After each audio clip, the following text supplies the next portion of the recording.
Hello everyone and welcome back to another video where today we're using this format again because I quite liked using it and it's quick and simple. So I've made it no secret on this channel that I really want to go into making some Formula 1 game content because I'm a big fan of the Formula 1 games. I have been for a long time and I feel like I'm going to have more fun making content on this. I'd rather make content that I'm actually having fun with. So today we're going to be having a look at why I think the F1 2021 game is going to be the best game in history at the moment.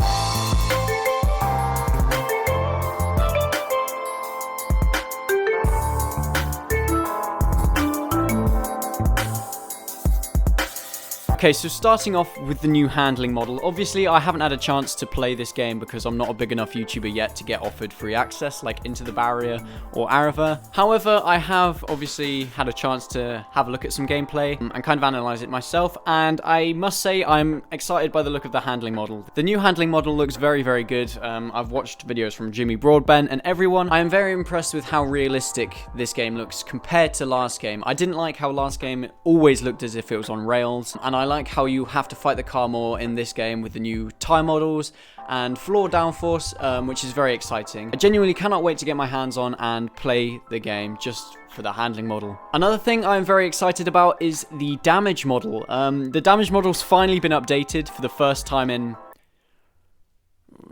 ever since 2016, I believe, so quite a while. We actually have some floor damage, some side pod damage, tire delamination, which looks very, very cool, and we also have rear wing damage, which is very exciting. However, it doesn't quite look as I would have wanted it to look. It just takes bites out of the aero. I would have liked to see the wing come off, but at least we've got a bit of rear wing damage. But it's going to make things like career much harder, especially without using flashbacks. You're going to have to be very, very careful when making overtakes just so that you don't clobber anyone and lose half your car. The next thing I think looks very, very good on this game is the graphics. The graphics do look incredible. They look much better than last year. The first thing I noticed was how desaturated it is compared to last year's game, which is great because last year looked like Candy Crush or something like that. It was so bright. I love how they've desaturated the grass a little bit. The backgrounds are desaturated. Sorry, I shouldn't be moving this arm that much. But yeah, the graphics do look very, very good. The surfaces, the road surfaces look great with the marbles and everything.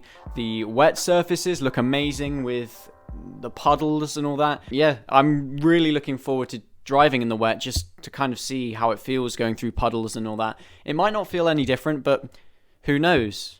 I mean, everyone that's tested the game. Also, the curbs are grippier in this year's game. It shouldn't throw you off the curb this time round. Last year's game, you couldn't use the curbs without losing a bit of time.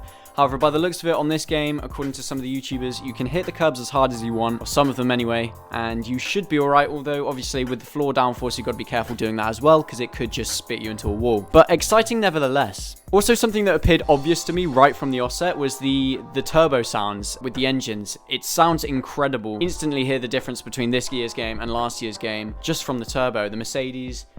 I'll show an example right now.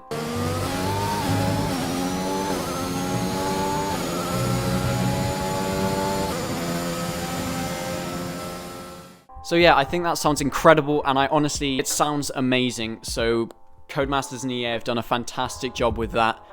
I'm not sure how much EA contributed to the sound of the engines, but we'll give them credit nonetheless. Also, the safety car is actually more interesting this year. You can alter how much the safety car comes out, and the safety car can also change from a VSC to a safety car if there's too much damage on track, for instance, which is going to be pretty cool in league races or career mode again. Could shake up strategy completely because you may just think it's a VSC. And yeah, so that's another great addition which I wasn't expecting at all. It's just so many of these little additions that we didn't really ask for, but we needed, if you know what I mean. So we finally don't have any more fuel mixes, which means I don't have to be constantly worrying about my MFD during a race.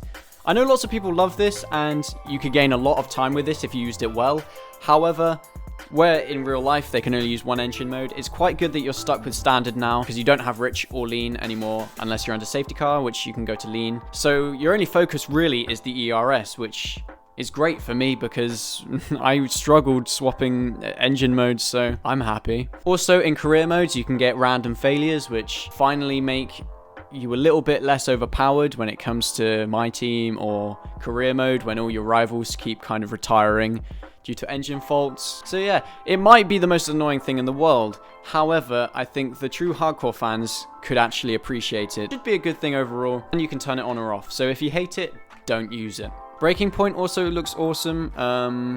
Obviously, we've only had the reveal trailer. Like, I don't actually know how cool it's going to be, but apparently it's like the journey from FIFA, so it should be pretty cool. If there are cinematic shots which look amazing, then I'm sure it's going to be worth playing. Like, according to Aarava, it was 6-hour playtime, I think. Probably do it in a day, but well, where's the fun in that? And by the sounds of it, you can choose lots of different options, so you can probably play it through multiple times. It looks like they've done a solid job with this year's game, even though it's just the bridge onto the next gen. My favorite thing about this is good. It's going to be the most underwhelming thing, and you're probably going to be confused as to why I'm so happy about it, but the co-op career is going to be so much fun. I am planning on partnering with James NS. Go and subscribe to him if you haven't already, because he genuinely is an incredible YouTuber without enough recognition, and I'm planning on doing a co-op career with him. I'm probably going to kick his ass.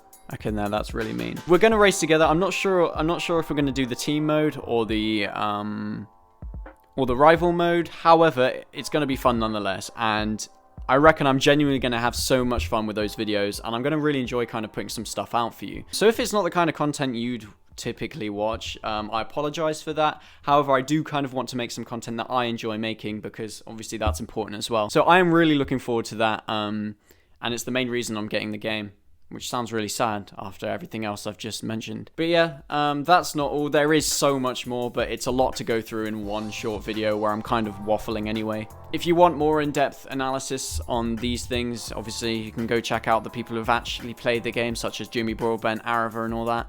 However, I've kind of summarized some of the stuff that I've learned from them, if you understand what I mean. So yeah, if you enjoyed this little video where I'm sat in front of the camera just talking straight to you about a game, that sounds stupid. Please remember to go down and subscribe to the channel, because this is the kind of content that obviously I'm going to be making the other content too, but this is I enjoy making this sort of content as well. So please go down and subscribe to the channel and leave a like on this video so it gets into the algorithm. That would be really cool. Thank you. But yeah, thank you for watching, and I will see you all in the next video, which is a video on the worst crash in history where someone survived. So stay tuned.